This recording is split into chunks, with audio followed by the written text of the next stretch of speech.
କରିବା। ଆଲୋଚ୍ୟ ପ୍ରସଙ୍ଗ ଅଛି ଆଉ କେହି ନାହିଁ, ଆଉ କେହି ନାହିଁ। ପୁସ୍ତକ ଖୋଲନ୍ତୁ ପ୍ରେରିତ 4 ପର୍ବ ତାର 12 ପଦ। ତାହାଙ୍କ ଛଡା ଆଉ କାହାଠାରେ ପରିତ୍ରାଣ ନାହିଁ, ତେଣୁ ଯାହା ଦ୍ୱାରା ଆମ୍ଭମାନଙ୍କୁ ପରିତ୍ରାଣ ପାଇବାକୁ ହେବ ଆକାଶ ତଳେ ମନୁଷ୍ୟମାନଙ୍କ ମଧ୍ୟରେ ଆଉ କୌଣସି ନାମ ଦିଆଯାଇ ନାହିଁ। ଆଉ କେହି ନାହିଁ, ଜଣେ ବି ନାହିଁ। ଆଉ କୋଉ ବିଷୟରେ ଲୋକ କାହା ପଥରେ ଯାଇପାରନ୍ତି, କିନ୍ତୁ ପରିତ୍ରାଣ ଯଦି ମିଳିବାର ଅଛି ଆକାଶ ତଳେ ତ ଦ୍ୱିତୀୟ ନାମ ନାହିଁ। ମନୁଷ୍ୟମାନଙ୍କ ମଧ୍ୟରେ ଦ୍ୱିତୀୟ ନାମ ହିଁ ନାହିଁ। ଆପଣ ଯୋଉ ନାମର ଜେଜେକାର କରନ୍ତୁ, ଯୋଉ ନାମର ଜପ କରନ୍ତୁ, ଯୋଉ ନାମକୁ ନେଇ ଗର୍ବ କରନ୍ତୁ, ଯୋଉ ନାମର ସ୍ଲୋଗାନ ଆପଣ ନିଅନ୍ତୁ, ଆପଣଙ୍କର ଇଚ୍ଛା, କିନ୍ତୁ ପରିତ୍ରାଣ ଯଦି ପାଇବାର ଅଛି ଗୋଟିଏ ନାମ ଅଛି, ଗୋଟିଏ ନାମ ଅଛି।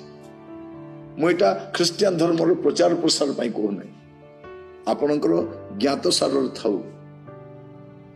এই କାର୍ଯ୍ୟକ୍ରମ ଖ୍ରୀଷ୍ଟିଆନ ଧର୍ମର ପ୍ରଚାର ପ୍ରସାର ପାଇଁ ଆମେ କରୁନାହୁଁ, ଆପଣଙ୍କୁ ସତ୍ୟ ମାର୍ଗ ବିଷୟରେ ଜଣେଇବା ପାଇଁ।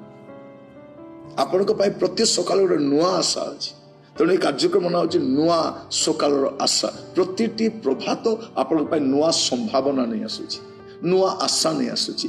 ଆଜି ମୁଁ ଆପଣଙ୍କୁ କହିବା ପାଇଁ ଚାହେଁ ଆଉ କେହି ନାହିଁ, କେହି ନାହାନ୍ତି। ଯଦି ଆପଣ ଯେକୌଣସି ଧର୍ମର ହେଇପାରନ୍ତି, ଯେକୌଣସି ଜାତିର, ସମ୍ପ୍ରଦାୟର, ଭାଷାର, ଦେଶର, ବର୍ଗର, ଆପଣ ଯେକୌଣସି କ୍ୟାଟାଗୋରୀ ହେଇପାରନ୍ତି, ଆପଣ ଧନୀ ହେଇପାରନ୍ତି, ଗରିବ ହେଇପାରନ୍ତି, ଶିକ୍ଷିତ ଅଶିକ୍ଷିତ ହେଇପାରନ୍ତି, ଜାଣିଥାନ୍ତୁ ଆଉ କେହି ନାହିଁ, ଆଉ କେହି ନାହିଁ। ଲୋକମାନେ ଅଚଳନ୍ତି ନୋଟ ଗୁଡାକ ଚଳେଇବା ପାଇଁ ଚେଷ୍ଟା କରୁଛନ୍ତି, କାମ କରିବନି। ପରିତ୍ରାଣ ପାଇବାର ଅଛି, ଗୋଟିଏ ନାମ ଦିଆଯାଇଛି, ଗୋଟିଏ ନାମ ଲେଖାଯାଉଛି କଣ? ତାହାଙ୍କ ଛଡା ଆଉ କାହାଠାରେ ପରିତ୍ରାଣ ନାହିଁ। ମୁକ୍ତି ଆଉ କେହି ଦେଇପାରିବେ ନାହିଁ, କାରଣ ତାହାଙ୍କ ଛଡା ଆଉ କାହାଠାରେ ପରିତ୍ରାଣ ନାହିଁ, କାହାଠାରେ ପରିତ୍ରାଣ ନାହିଁ। ଲେଖାଯାଉଛି ଆକାଶ ତଳେ ମନୁଷ୍ୟମାନଙ୍କ ମଧ୍ୟରେ ଆଉ କୌଣସି ନାମ ଦିଆଯାଇନି, କୌଣସି ନାମ ଦିଆଯାଇନି, ଗୋଟିଏ ନାମ ଦିଆଯାଇଛି, ସେଇ ନାମରେ ପରିତ୍ରାଣ ମିଳେ।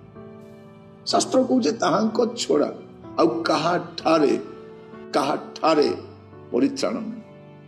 ଦେଖନ୍ତୁ କଣ ଲେଖାଯାଉଛି, ପ୍ରଭୁ ଯୀଶୁ ଖ୍ରୀଷ୍ଟଙ୍କର ଜଗତରେ ଆଗମନ, ପ୍ରଥମ ଆଗମନ ସମୟ ଲେଖାଯାଉଛି ଲୁକ 2 ପର୍ବ ତାର 10-11ରେ। ସେଥିରେ ଦୂତ ସେମାନଙ୍କୁ କହିଲେ, ଭୟ କର ନାହିଁ, ଦେଖ ମୁଁ ସମସ୍ତ ଲୋକଙ୍କର ଅତ୍ୟନ୍ତ ଆନନ୍ଦଜନକ ସୁସମାଚାର ତୁମମାନଙ୍କୁ ଜଣାଉଅଛି। କାରଣ ଆଜି ଦାଉଦଙ୍କ ନଗରରେ ତୁମମାନଙ୍କ ନିମନ୍ତେ ତ୍ରାଣକର୍ତ୍ତା, ସ୍ପଷ୍ଟ ଭାବରେ ତ୍ରାଣକର୍ତ୍ତା, କୌଣସି ଧାର୍ମିକ ନେତା ନୁହନ୍ତି, କୌଣସି ମହାପୁରୁଷ ନୁହନ୍ତି, ତ୍ରାଣକର୍ତ୍ତା ଜନ୍ମଗ୍ରହଣ କରିଛନ୍ତି। ସେ ଖ୍ରୀଷ୍ଟ ପ୍ରଭୁ, ସେ ତ୍ରାଣକର୍ତ୍ତା, ତ୍ରାଣକର୍ତ୍ତା ଅଟ। ଲେଖାଯାଉଛି କଣ? ତୁମମାନଙ୍କ ନିମନ୍ତେ ତ୍ରାଣକର୍ତ୍ତା ଜନ୍ମଗ୍ରହଣ କରିଛନ୍ତି, ସେ ଖ୍ରୀଷ୍ଟ ପ୍ରଭୁ। ଯଦି ଗ୍ରହଣ କରିବେ ତ କରନ୍ତୁ, ନହେଲେ ନାହିଁ, ଯାଇ ଆସେ ନାହିଁ। କିନ୍ତୁ ଆପଣ ଜାଣିଥାନ୍ତୁ ଆଉ କେହି ନାହାନ୍ତି, କେହି ନାହାନ୍ତି।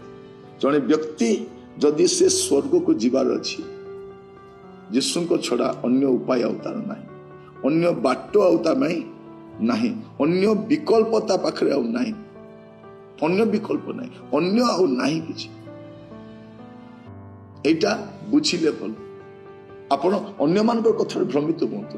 କିଏ ଧର୍ମ ରକ୍ଷା କରିବାକୁ ଚେଷ୍ଟା କରୁଛି, କିଏ ଧର୍ମ ବଢାଇବା ପାଇଁ ଚାହୁଁଛି, କିଏ ଧର୍ମ ପ୍ରଚାର କରିବା ପାଇଁ, ପ୍ରସାର କରିବା ପାଇଁ ଚାହୁଁଛି। ଏଇଟା ଧର୍ମ ପ୍ରଚାର ପ୍ରସାର ନୁହେଁ, ଆପଣଙ୍କ ଆତ୍ମାର ଉଦ୍ଧାର ନିମନ୍ତେ ମୁଁ କହିବା ପାଇଁ ଚାହେଁ ଆଉ କେହି ନାହିଁ।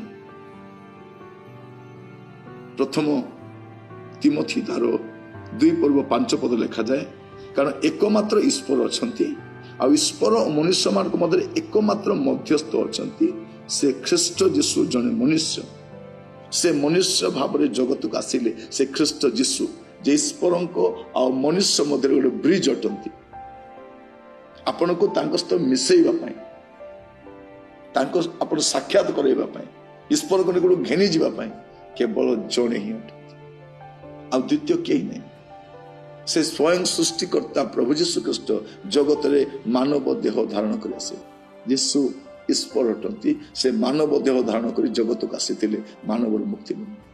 ତାଙ୍କ ଛଡା ଆଉ କେହି ନାହାନ୍ତି। प्रभु आपको बुझापी साहाय्य करतु बेल थाउ थाउ बुझंतु भ्रमित हुंतु